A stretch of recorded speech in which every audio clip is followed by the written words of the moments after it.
এখন আমি তার সাথে মন্দ আচরণ করলাম, তার কাছে আমি ক্ষমাও চাই নাই, তার কাছে মাফও চাই নাই, সে মাফও করে নাই, কি হবে তাইলে? নবীজি বলেন, তোমরা ওই দিন আসার আগে সতর্ক হয়ে যাও, যেই দিন আল্লাহ তাআলা বাদী বিবাদীর মধ্যে ফয়সালা করে দিবে। যদি দুনিয়াতে কেউ কাউকে কথার দ্বারাও একটা কষ্ট দিয়ে থাকো, মাফ চেয়ে নাও, কারণ ওই বিষয়টার ফয়সালাও কিয়ামতের দিন যিনি করবেন তিনি কে। এজন্য যত ছোট মন্দ কাজ হোক আমরা মাফ চেয়ে নিব, যার সাথে হবে তার সাথে।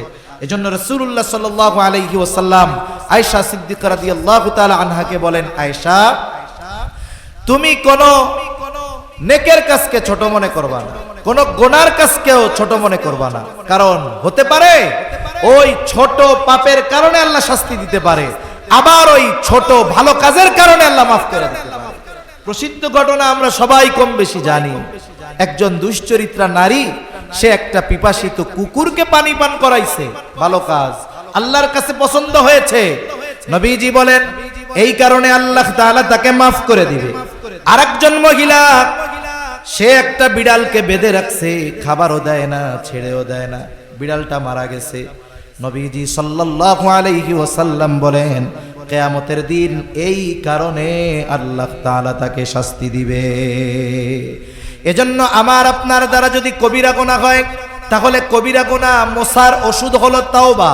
একজনের সাথে খারাপ আচরণ হয়েছে, তার কাছ থেকে ক্ষমা চাওয়া, এই ধরনের পাপ যেমন তার পাপ থেকে মুক্তি বা নাজাত বা তাওবার পদ্ধতি তেমন।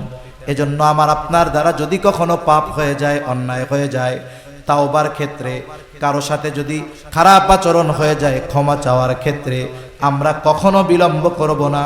হয়তো আজ রাতে আমার দ্বারা গুনাহ হয়েছে, আজ রাতে আমার দ্বারা কথার দ্বারা কেউ কষ্ট পেয়েছে, আগামী দিন ক্ষমা পাওয়ার সুযোগ পাবো কি পাবো না এর কোনো নিশ্চয়তা নাই।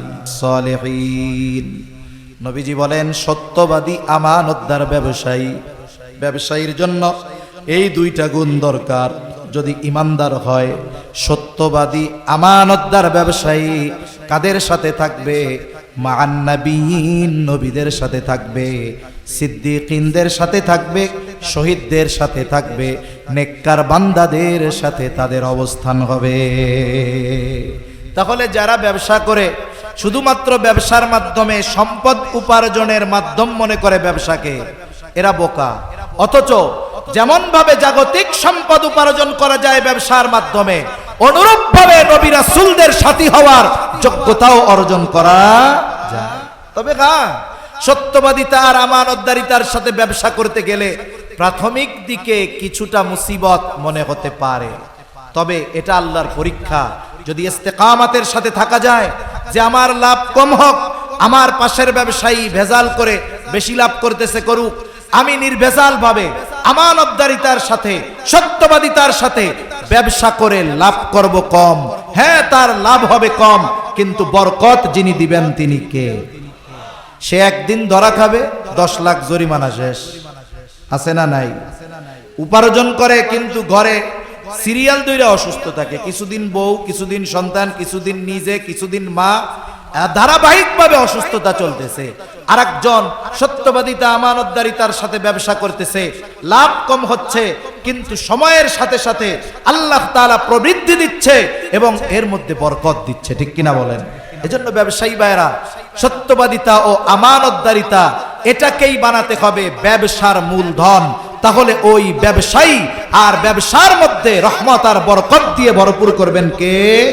আল্লাহ। তাহলে 3টা পয়েন্ট আমরা আলোচনা করলাম মুত্তাকি হওয়ার জন্য। যেখানেই থাকি না কেন চিন্তা থাকবে আমার মালিক আমাকে দেখতেছে। বলে এই চিন্তা যখন কারো মধ্যে ঢুকে যায়, তার জন্য গুনার কাজ করা কঠিন হয়ে যায়। নবীজি সাল্লাল্লাহু আলাইহি ওয়াসাল্লামের দ্বিতীয় উপদেশ, ওয়া আতবি'is সাইয়্যাতাল হাসানাতা তামহুহা। ও আবু যর, তোমার দ্বারা যখন কোনো মন্দ কাজ হয়ে যাবে, তুমি ভালো কাজ করবা, নেকের কাজ করবা, কেননা ভালো কাজ মন্দ কাজটাকে মিটায়া দেয়। আল্লাহ তাআলাও বলেন, ইন্নাল হাসানাতি ইউযহিবুনাস সাইয়্যাত।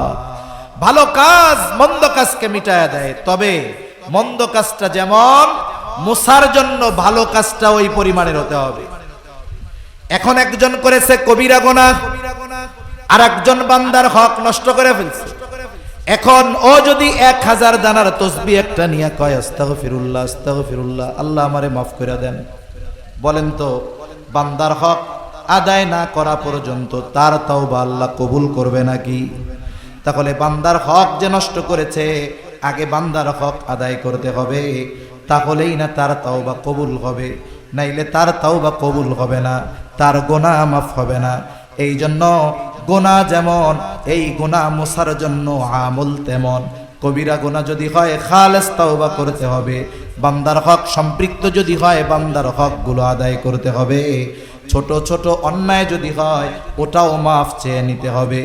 কারণ দুনিয়াতে কেউ যদি কারোর সাথে অসৎ আচরণ করে, একজন মুরব্বী, তার সাথে আমার ভালো আচরণ করতে হবে, এটা তার হক।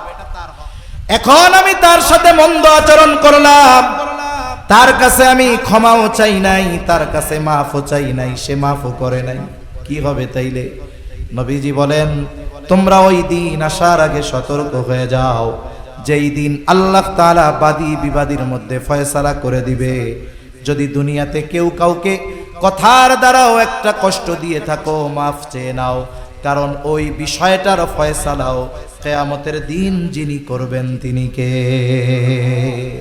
এজন্য যত ছোট মন্দ কাজ হোক আমরা মাফ চেয়ে নিব, যার সাথে হবে তার সাথে। এজন্য রাসূলুল্লাহ সাল্লাল্লাহু আলাইহি ওয়াসাল্লাম আয়েশা সিদ্দিকা রাদিয়াল্লাহু তাআলা আনহাকে বলেন, আয়েশা তুমি কোন নেকের কাজকে ছোট মনে করবা না, কোন গুনার কাজকেও ছোট মনে করবা না, কারণ হতে পারে ওই ছোট পাপের কারণে আল্লাহ শাস্তি দিতে পারে, আবার ওই ছোট ভালো কাজের কারণে আল্লাহ মাফ করে দিতে পারে। প্রসিদ্ধ ঘটনা আমরা সবাই কম বেশি জানি। একজন দুশ্চরিত্রা নারী, সে একটা পিপাসিত কুকুরকে পানি পান করাইছে, ভালো কাজ, আল্লাহর কাছে পছন্দ হয়েছে। নবীজি বলেন এই কারণে আল্লাহ তাআলা তাকে মাফ করে দিবে। আরেকজন মহিলা, সে একটা বিড়ালকে বেঁধে রাখছে, খাবারও দেয় না, ছেড়েও দেয় না, বিড়ালটা মারা গেছে। নবীজি সাল্লাল্লাহু আলাইহি ওয়াসাল্লাম বলেন কিয়ামতের দিন এই কারণে আল্লাহ তাআলা তাকে শাস্তি দিবে। এজন্য আমার আপনার দ্বারা যদি কবিরা গুনাহ হয়, তাহলে কবিরা গুনাহ মোছার ওষুধ হলো তাওবা। একজনের সাথে খারাপ আচরণ হয়েছে, তার কাছ থেকে ক্ষমা চাওয়া, এই ধরনের পাপ যেমন তার পাপ থেকে মুক্তি বা নাজাত বা তাওবার পদ্ধতি তেমন। এজন্য আমার আপনার দ্বারা যদি কখনো পাপ হয়ে যায়, অন্যায় হয়ে যায়, তাওবার ক্ষেত্রে কারো সাথে যদি খারাপ আচরণ হয়ে যায়, ক্ষমা চাওয়ার ক্ষেত্রে আমরা কখনো বিলম্ব করব না। হয়তো আজ রাতে আমার দ্বারা গুনাহ হয়েছে, আজ রাতে আমার দ্বারা কথার দ্বারা কেউ কষ্ট পেয়েছে, আগামী দিন ক্ষমা পাওয়ার সুযোগ পাবো কি পাবো না এর কোনো নিশ্চয়তা নাই। তাহলে নবীজি সাল্লাল্লাহু আলাইহি ওয়াসাল্লাম দ্বিতীয় উপদেশ দিলেন, ও আবু যর, তোমার দ্বারা যদি কখনো অন্যায় কাজ হয়ে যায়, তুমি ভালো কাজ করবা, নেকের কাজ করবা, কেন? তামহুহা, ওই ভালো কাজ মন্দ কাজটাকে মিটায়া দেয়। 3 নাম্বার, নবীজি সাল্লাল্লাহু আলাইহি ওয়াসাল্লাম বলেন ওয়া খালিকিন নাসা বিখুলুকিন হাসানিন, ও আবু যর, মানুষের সাথে সদাচরণ করবা, মানুষের সাথে সদাচরণ করবা, ভালো ব্যবহার করবা। সদাচার এটা ব্যাপক অর্থবোধক একটি শব্দ। সদাচারিত সে প্রকৃতপক্ষে যেই মানুষটা তার কাছে যেমন হক প্রাপ্য, তেমনি হক আদায় যেই ব্যক্তি করে, সেই ব্যক্তি মূলত সদাচারী। অনেকে আছে মুখ দিয়ে কথা বলে সুন্দর সুন্দর, কিন্তু মানুষের হক নষ্ট করে, বিভিন্ন পদ্ধতিতে মানুষকে কষ্ট দেয়। তার কথা খুব সুন্দর, মিষ্টি কথা, আবার অধিকাংশ সময় দুষ্টু লোকের কথা ভাষা এগুলো মিষ্টি হয় বেশি। দুনিয়ায় যত চিটিংবাজ আছে, সব চিটিংবাজদের ভাষা দেখবেন খুব মধুর, খুব মায়াময়, মানুষকে খুব আকর্ষিত করে, আচরণ খুব সুন্দর। যেগুলো চিটিংবাজ, অধিকাংশ মানুষ আচরণের দিক দিয়ে খুব সুন্দর আচরণ করে, কিন্তু তার ভেতরে কি আছে এটা আমরা কেউ বুঝতে পারি না। তাহলে সদাচারীকে বলে মানুষের সব হক যে আদায় করে সে। আর মানুষের হক আদায় করা এটা আমাদের জন্য সবচাইতে গুরুত্বপূর্ণ বিষয়। কারণ কোন ব্যক্তি যদি মানুষের হক নষ্ট করে, সেটা আচরণগত দিক দিয়ে হোক, সেটা অর্থনৈতিক দিক দিয়ে হোক, কেউ যদি মানুষের হক নষ্ট করে, কিয়ামতের দিন ওই ব্যক্তি সবচাইতে নিঃস্ব হবে। দুনিয়াতে কেউ যদি কোনো মানুষের হক নষ্ট করে, কিয়ামতে সবচাইতে নিঃস্ব হবে ওই ব্যক্তি। রাসূলুল্লাহ সাল্লাল্লাহু আলাইহি ওয়াসাল্লাম সাহাবায়ে কেরামকে জিজ্ঞাসা করেন, তোমরা কি জানো কিয়ামতের দিন সবচাইতে নিঃস্ব হবে কে, মুফলিস কে হবে? সাহাবায়ে কেরাম জবাব দিলেন, ইয়া রাসূলুল্লাহ, আল্লাহ এবং তার রাসূল ভালো জানে। নবীজি সাল্লাল্লাহু আলাইহি ওয়াসাল্লাম বলেন, কিয়ামতের দিন সবচাইতে নিঃস্ব হবে ওই ব্যক্তি যার দুনিয়াতে নেক আমলের কোনো অভাব নাই, তাহাজ্জুদের অভাব নাই, তার দান সাদকার কোনো অভাব নাই, হজ উমরার অভাব নাই। এত পরিমাণ আমল সে দুনিয়ায় করবে, কিয়ামতের দিন পাহাড় সম পরিমাণ নেক নিয়ে সে উঠবে। সে মনে করবে আজকে আমার জান্নাতে যাওয়া কে ঠেকায়। কিন্তু আফসোস, ওই ব্যক্তি দুনিয়ায় মানুষের হক নষ্ট করত, কারো সম্পদ কেড়ে নেওয়ার মাধ্যমে, কারো উপরে জুলুম করার মাধ্যমে, কাউকে কথার মাধ্যমে, কাউকে হাতের মাধ্যমে। ক্ষমতাধর ছিল, প্রভাবশালী ছিল, নেক আমল করেছে, কিন্তু বান্দার হক নষ্ট করেছে। ওই লোকটা জান্নাতে যাওয়ার অনুমতি পাওয়ার পূর্বে আল্লাহ তাআলার কাছে দুনিয়ায় যাদের উপরে সে জুলুম করেছে, ওই মানুষগুলো আল্লাহর আদালতে ওই ব্যক্তির ব্যাপারে অভিযোগ দায়ের করবে, আল্লাহর কাছে বিচার প্রার্থনা করবে। আল্লাহ জিজ্ঞাসা করবে, ওরা যে অভিযোগ দিল সত্য? মিথ্যা বলার কোনো উপায় নাই। সে বলবে হ্যাঁ সত্য। আল্লাহ বলবে তাইলে হক আদায় করে দাও। দুনিয়ার লেনদেন, টাকা পয়সা, ডলার, এগুলো দিয়ে হয়। কিয়ামতের দিনের লেনদেন হবে নেকি আর গুনাহ দিয়া। বলে যার কাছে নেকি সে ধনী, যার নেকি নাই সে গরিব। এইবার ওই ব্যক্তি বলবে, আল্লাহ এ তো দুনিয়া না, দুনিয়া হলে সম্পদ যা নিয়েছি বহুগুণ প্রয়োজনে তাকে দিয়ে দিতাম। এবার বাদী বলবে, আল্লাহ আমার তো এখন সম্পদ দরকার নাই, আমার হক সে তার নেকির দ্বারা আদায় করে দি। হয়তো দুনিয়ায় নিছিল ৫,০০০ টাকা, ও এবার বলবে, আল্লাহ দুনিয়ার ওই ৫,০০০ টাকার যদি শোধ করতে হয় তাহলে ওই ৫টা হজের সওয়াব আমার দেওয়া লাগবে। কিছু করার আছে? কিছু করার নাই। দাবি অনুযায়ী দিতে হবে, হক আদায় করতে হবে। একের পর এক মানুষের হক আদায় করতে করতে পাহাড় পরিমাণ নেক শেষ, কিচ্ছু নাই। লোকটা হতাশায় আল্লাহ তাআলার কাছে বলবে, আল্লাহ সব নেকি শেষ, এখনো তো অভিযোগকারীর সিরিয়াল লম্বা। অভিযোগকারীরা বলবে, আল্লাহ নেকি নাই তাতে কি, আমাদের গুনাহগুলো নিয়ে আমাদের হালকা বানায়া দি। এতক্ষণ নেকি দিয়া হক আদায় করা লাগছে, এখন গুনাহ নিয়ে হক আদায় করতে হবে। পাহাড় পরিমাণ গুনাহর মালিক সে হয়ে যাবে। নবীজি বলেন, কিয়ামতের দিন সবচাইতে নিঃস্ব হবে ওই ব্যক্তি যার দুনিয়ায় নেক আমলের অভাব ছিল না, কিন্তু দুনিয়ায় সে মানুষের হক নষ্ট করত। এজন্য প্রকৃতপক্ষে সদাচরণকারী হলো সে যে মানুষের হক আদায় করে, যার সাথে যেমন হক তেমনটা সে আদায় করে। এই ব্যক্তি হলো সর্বোচ্চ সদাচরণকারী। মানুষের সাথে ভালো ব্যবহার, এটা উত্তম আখলাকের অন্যতম একটা অংশ। এই উত্তম আখলাক, উত্তম চরিত্র, এটা অনেক বড় এক আমল। রাসূলুল্লাহ সাল্লাল্লাহু আলাইহি ওয়াসাল্লামকে জিজ্ঞাসা করা হলো, মিজানে সবচাইতে ওজন হবে কোন আমল? আমল গণনা করা হবে না, মেপে দেখা হবে না, ওজন দেওয়া হবে। নবীজি সাল্লাল্লাহু আলাইহি ওয়াসাল্লামকে জিজ্ঞাসা করা হলো, সবচাইতে ওজন হবে কোন আমল? নবীজি সাল্লাল্লাহু আলাইহি ওয়াসাল্লাম নামাজের কথা বলেন নাই, রোজার কথা বলেন নাই, হজের কথা বলেন নাই, যাকাতের কথা বলেন নাই। নবীজি সাল্লাল্লাহু আলাইহি ওয়াসাল্লাম বলেছেন, মিজানে সবচাইতে ওজন হবে যে আমল, সেটার নাম হলো উত্তম চরিত্র। উত্তম আখলাক, উত্তম চরিত্র, এটা মিজানে সবচাইতে ওজনদার হবে। এজন্য একজন মানুষ সদাচরণকারী নয়, উত্তম ব্যবহারকারী নয়, সে মানুষের সাথে নরম ভাষায় কথা বলে না, সে রুক্ষভাষী কর্কশভাষী, এই ধরনের মানুষ সদাচরণকারী হতে পারে না। এজন্য যেই মানুষটা আমার কাছে যেমন হক পাও না, আমি তাকে ওই হক দিব। একজন বড়, সে আমার কাছে কি পাও না? বলে সে আমার কাছে পাও না হলো সম্মান। একজন ছোট, সে আমার কাছে কি পাও না? বলে সে আমার কাছে পাও না হলো স্নেহ। রাসূলুল্লাহ সাল্লাল্লাহু আলাইহি ওয়াসাল্লাম বলেন, মাল্লাম ইয়ারহাম সাগীরানা ওয়া লাম ইউক্বির কাবীরানা ফালাইসা মিন্না। নবীজি সাল্লাল্লাহু আলাইহি ওয়াসাল্লাম বলেন, মাল্লাম ইয়ারহাম সাগীরানা, যে ছোটর উপরে রহম করে না, ছোটকে স্নেহ করে না, ওয়া লাম ইউক্বির কাবীরানা, বড়কে সম্মান করে না, ফালাইসা মিন্না, নবীজি বলেন সে আমার অন্তর্ভুক্ত বা সে আমার দলভুক্ত নয়। এজন্য বড় যে পরিচিত হোক অপরিচিত হোক, সে আমার কাছে সম্মান প্রাপ্য, আমি তাকে সম্মান করব। কিন্তু আফসোস, জামানা এমন, বড়কে সম্মান ছোটকে স্নেহ, এটা আমাদের সমাজ থেকে উঠে গেছে বললে চলে, ঠিক কিনা বলেন?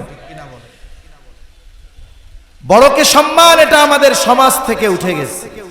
আমরাও ছোটদের স্নেহ করতে পারি না, করি না, আমাদের আচরণ খারাপ, করি না। আমাদের এক উস্তাদ বলতেন, নবীজি এখানে আগে বলছেন মাল্লাম ইয়ারহাম সগীরানা, যে ছোটকে রহম করে না, ওয়ালাম ইউক্কির কাবীরানা, বড়কে স্নেহ করে না। উনি ওনার ভাষায় বলতেন, বাস্তবতা হলো এই রকম, যেই বড় ছোটকে স্নেহ করে না, ওই বড়কেও ছোটরা সম্মান করে না। এজন্য আমাদের ছোটদের স্নেহ করা দরকার, ছোটদেরকে মহব্বত করা দরকার, তাহলে ওরাও বড়দেরকে সম্মান করবে, মহব্বত করবে। মা বাবার হক আছে, মা বাবার সাথে সদাচরণকারী কি?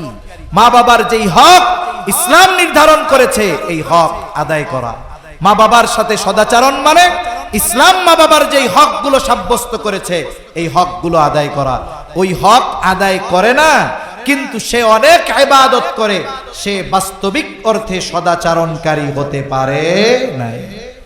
স্ত্রীর সাথে হক আছে, এই হকগুলো যে আদায় করে, স্ত্রীর সাথে সদাচরণকারী, কিন্তু অনেক ইবাদত করে, তাহাজ্জুদের অভাব নাই, দান সাদকার অভাব নাই, কিন্তু স্ত্রীদের সাথে ভালো আচরণ করে না, বলে সেই স্ত্রীদের সাথে সদাচরণকারী হতে পারে নাই। এজন্য একটা ব্যক্তি পরিপূর্ণভাবে তখনই সদাচরণকারী হয়, উত্তম আখলাকওয়ালা হয়, সদাচরণকারী তখনই হয় যখন সে মানুষের হকগুলো আদায় করে। আর মানুষের হক যদি আদায় না করে, কিয়ামতের দিন আল্লাহর আদালতে তাদেরকে ধরা পড়ে যাওয়া লাগবে। এজন্য সম্মানিত উপস্থিতি, উত্তম আখলাকের অন্যতম পাঠ হলো মানুষের হক আদায় করা। এজন্য দেখুন, ইসলামের যত বিধি বিধান, হুকুম আহকাম সম্মিলিতভাবে যত কিছু আছে, ঈমান থেকে নিয়ে যত কিছু আছে, সবগুলোকে শরীয়তে ইসলাম 5টি ভাগে বিভক্ত করেছে। 1 নাম্বার ঈমান আকীদা, 2 নাম্বার ইবাদত, 3 নাম্বার মুআমালাত, 4 নাম্বার মুআশারাত, 5 নাম্বার হলো আখলাক। এর মধ্যে ঈমান আকীদা আর ইবাদত যদি এক পাশে রাখেন, বাকি যে 3টা বিষয় আছে, এই 3টা বিষয় মানুষের সাথে মানুষের পারস্পরিক লেনদেন, আদান প্রদান, সম্মান আর আচার আচরণের সাথে সম্পৃক্ত। এজন্য এই বিষয়গুলো যার ঠিক নাই, যার মুআমালাত ঠিক নাই, যার মুআশারাত ঠিক নাই, যার আখলাক ঠিক নাই, বাস্তবিক অর্থে এই মানুষগুলো পরিপূর্ণ মনুষ্যত্ব অর্জন করতে পারে না, ভালো মানুষ হতে পারে না। কারণ এই গুণগুলোই মূলত একটা মানুষকে বাস্তবে ভালো মানুষে পরিণত করে।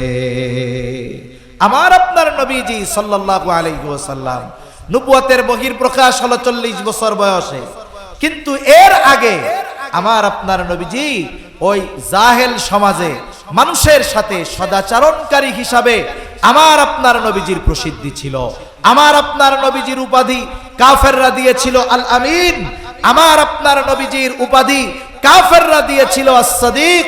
তিনি মানুষের সাথে এতটা সদাচরণকারী ছিলেন, মানুষের সাথে মুআমালাতের ব্যাপারে এতটা সচেতন ছিলেন, যেই কাফেররা নবীজিকে হত্যার অপচেষ্টা করেছে, ওই কাফেরদের আমানতের সামগ্রী তাদের কাছে পৌঁছানোর ব্যবস্থা না হওয়া পর্যন্ত আমার আপনার নবী মদিনার দিকে সফর শুরু করেন নাই।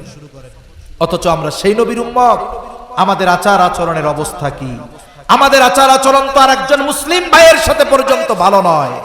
আমরা মনে করি ইবাদত যত বেশি করব আমি তত আল্লাহর কাছে প্রিয় হব। না না, রাসূলুল্লাহ সাল্লাল্লাহু আলাইহি ওয়াসাল্লামের কাছে দুইজন মহিলার অবস্থা পেশ করা হলো। একজনের ব্যাপারে বলা হলো, ইয়া রাসূলুল্লাহ সাল্লাল্লাহু আলাইহি ওয়াসাল্লাম, একজন মহিলা এমন কোন আমল নাই যে সে করে না, একটা নফলও সে ছেড়ে দেয় না। সে তাহাজ্জুদ, আওয়াবিন, ইশরাক যত নামাজ আছে সব পড়ে, আইয়াম বিজের রোজা রাখে, সোমবার বৃহস্পতিবার রোজা রাখে, দান সদকা করে। এক কথায় আমলের কোনো অভাব নাই। তবে একটা জিনিস, সে তার প্রতিবেশীর সাথে খারাপ আচরণ করে। আর একজনের ব্যাপারে বলা হলো, ইয়া রাসূলুল্লাহ সাল্লাল্লাহু আলাইহি ওয়াসাল্লাম, আরেকজন মহিলা যেটা না করলেই নয় শুধু সেটাই করে। তার মানে ফরজ, ওয়াজিব, সুন্নাতে মুআক্কাদা যেগুলো না করলে পাপ হবে, গুনাহ হবে, শুধুমাত্র এগুলোই করে, আর তেমন ইবাদত করে না। কিন্তু তার প্রতিবেশীর সাথে সে সদাচরণ করে, ভালো ব্যবহার করে, প্রতিবেশীর হক আদায় করে।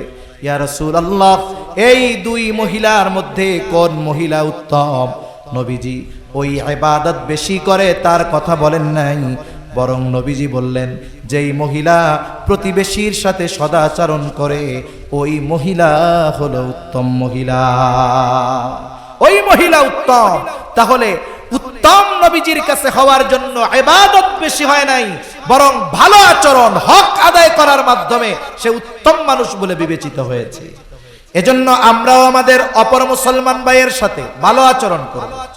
আচরণ সবার সাথে ভালো, অমুসলিমদের সাথেও ভালো, খাস করে মুসলমানদের সাথে আমাদের আচরণ সর্বোচ্চ ভালো হতে হবে।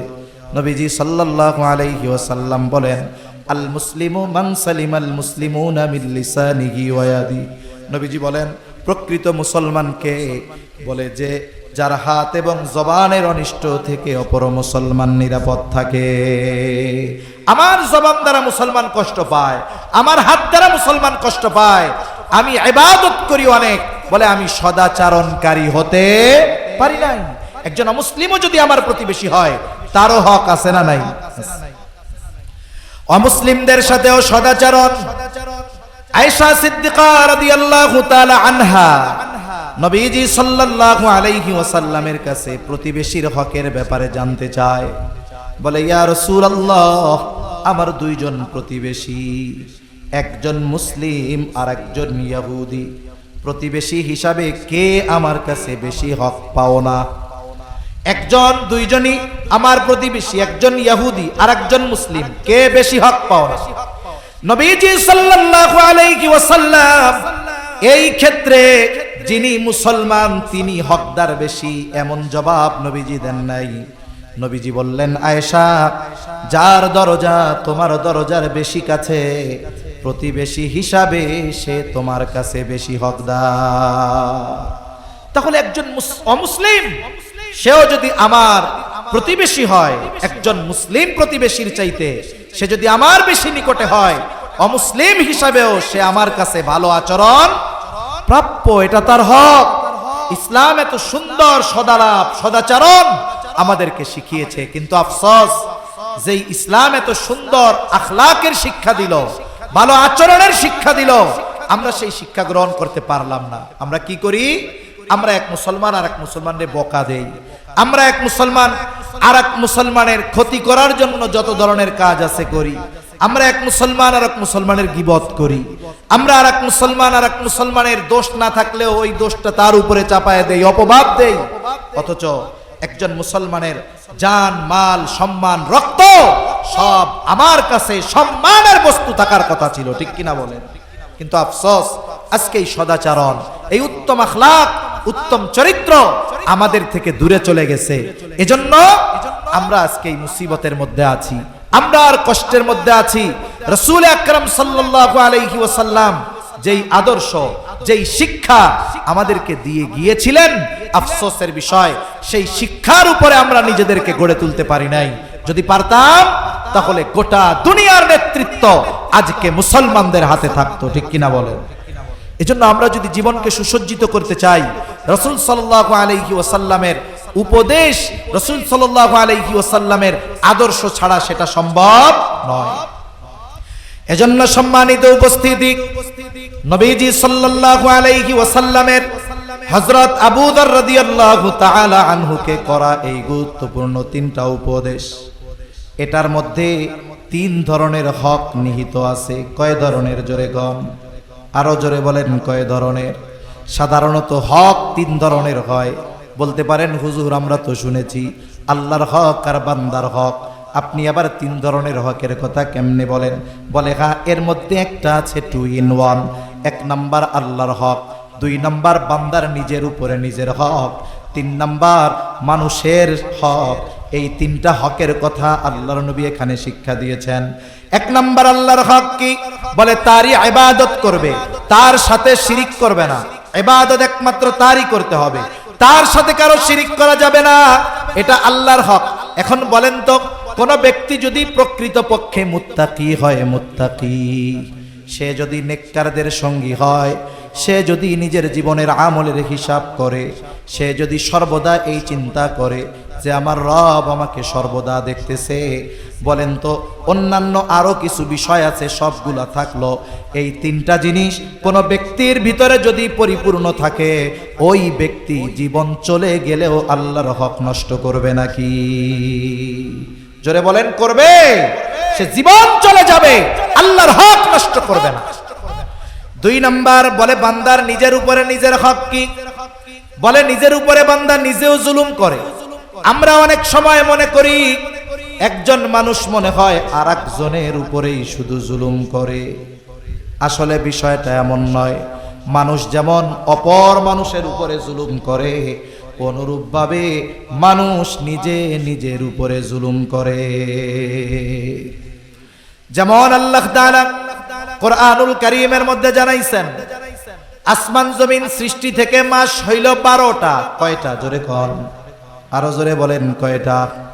আরে আমি এতক্ষণ ধরে কইতাছি, আমি চিল্লাই, আপনারা কন না কেন? ঘুম আসতেছে নাকি?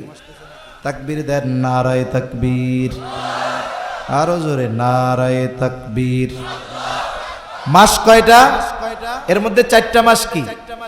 আরবাআতুন হুরুম, 4টি মাস সম্মানিত মাস। এই 4টি মাস সম্মানিত মাসে আল্লাহ তাআলার গুরুত্বপূর্ণ যে নির্দেশনা, ফালা তাযলিমু ফীহিন্না আনফুসাকুম, এই সম্মানিত 4 মাসে আল্লাহর অন্যতম নির্দেশনা, ফালা তাযলিমু ফীহিন্না আনফুসাকুম, এই মাস সমূহের মধ্যে তোমরা নিজেদের উপরে নিজেরা জুলুম কইরো না।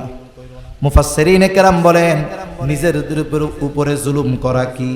তার মানে তুমি পাপাচারে লিপ্ত হইও না, গুনাহ করো না, পাপাচারে লিপ্ত হইও না। তার মানে মানুষ যখন কোনো পাপ করে সে নিজের উপরে নিজে জুলুম করে। তাহলে মানুষ আল্লাহর কাছে ক্ষমা চাওয়ার মাধ্যমে নিজের হক আদায় করে, মানে এই জুলুম থেকে সে নিজেকে নিবৃত করে, এই পাপ থেকে সে নিজেকে। নসিহতের মধ্যে মানুষের নিজের উপরে নিজের হকের কথা নবীজি বলেছেন, ফালা তাযলিমু ফীহিন্না আনফুসাকুম। আল্লাহ বলেন যে ওই মাস সমূহতে তোমরা নিজেদের উপরে নিজেরা জুলুম করো না। আর রাসূলুল্লাহ সাল্লাল্লাহু আলাইহি ওয়াসাল্লাম বলেন, হে আবু যর, ওয়াতবি'is সাইয়্যাতাল হাসানাতা তামহুহা, তোমার দ্বারা যদি কখনো মন্দ কাজ হয়ে যায় তুমি ভালো কাজ করো, ভালো কাজ মন্দ কাজকে মিটায় দেয়। এখন আমি কবিরা গুনাহ করে ফেলছি, বলে আমার ভালো কাজ হলো তাওবা করা, ক্ষমা চাওয়া। কার কাছে? জোরে কম। তাহলে এই তাওবা করা, ক্ষমা চাওয়ার মাধ্যমে বান্দা নিজের হক আদায় করে। আর 3 নাম্বার, মানুষের হকগুলো আদায় করার মাধ্যমে মানুষের সাথে সদাচরণ, তথা যেই মানুষটা তার কাছে যেই ধরনের হক পাও না, সেই ধরনের হক আদায় করার মাধ্যমে সে গোটা মানব জাতির সাথে সদাচরণকারী হয়ে যায়।